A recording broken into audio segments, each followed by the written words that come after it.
Intentas abrocharte ese pantalón que hace un año te quedaba perfecto. Y ahí está, esa grasa en el abdomen que parece haber aparecido literalmente de la noche a la mañana. Casi por instinto entras en modo emergencia y empiezas a tomar medidas que crees que la harán desaparecer rápidamente.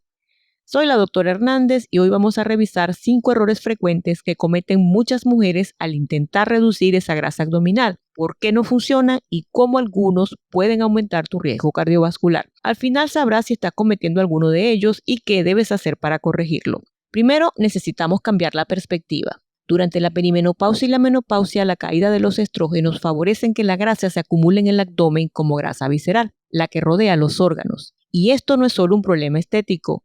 La grasa visceral actúa como una fábrica que produce sustancias inflamatorias que afectan tus arterias, aumentan el colesterol, la resistencia a la insulina y elevan tu riesgo de sufrir un infarto o un accidente cerebrovascular.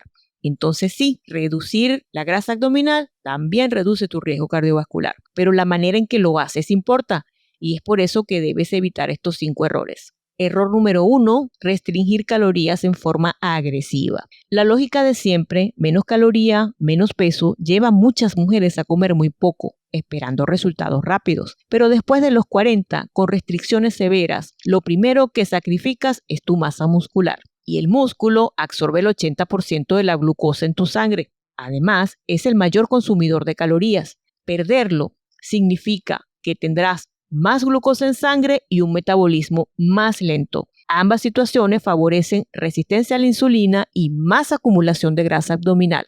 Y aquí está la conexión crítica. Resistencia a la insulina se asocia a mayor riesgo para diabetes tipo 2 y más riesgo cardiovascular. ¿Qué debes hacer? No reduzca tu comida a la mitad. Empieza por una restricción moderada, priorizando proteínas de alta calidad en cada plato. La proteína ayuda a combatir la pérdida muscular, te da saciedad y evita picos de glucosa que mantienen un círculo vicioso.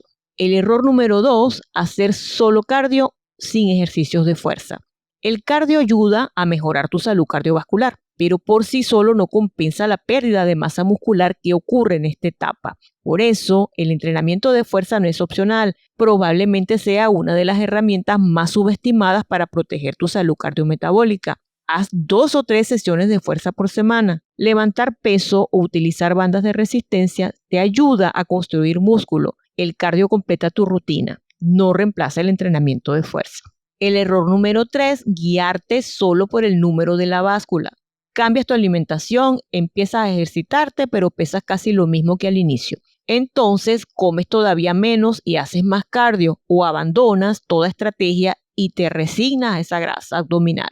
Pero aquí está el detalle. El peso no distingue entre músculo y grasa y esa diferencia es exactamente la que más le importa a tu corazón. Puedes pesar lo mismo o incluso menos y tener más grasa visceral que antes. Es lo que a veces se llama obesidad central con peso normal. El riesgo cardiovascular no lo marca la báscula, lo marca dónde se acumula la grasa. ¿Qué debes hacer? Si no tienes instrumentos para medir tu composición corporal, mide tu cintura. Para saber si estás reduciendo la grasa abdominal, la medida de la cintura es un indicador mucho más útil que el peso por sí solo. El error número 4 es ignorar el sueño y el estrés como parte del problema. Muchas mujeres ignoran que la falta de sueño y el estrés, ambos frecuentes en la menopausia, también están relacionados con la grasa abdominal. El cortisol, elevado de forma crónica, por dormir mal o vivir con estrés sostenido, favorece especialmente la acumulación de grasa visceral.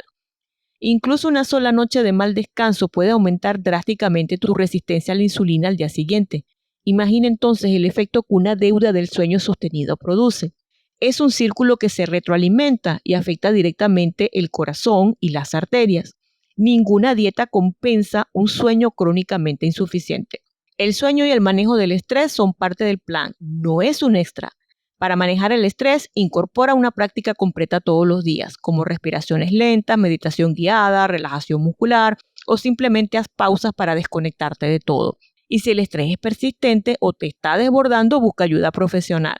Sobre el sueño te dejo esta tarjeta con mi vídeo sobre insomnio y menopausia para que lo veas después. El error número 5, pensar que todo es falta de voluntad y no buscar ayuda profesional. Si has probado dieta tras dieta y vas regularmente al gimnasio sin obtener resultados, consulta con tu médico. Puede ser necesario evaluar el componente hormonal, revisar tu presión arterial, tus niveles de glucosa, tu perfil lipídico y descartar otros problemas. Aquí quiero ser clara.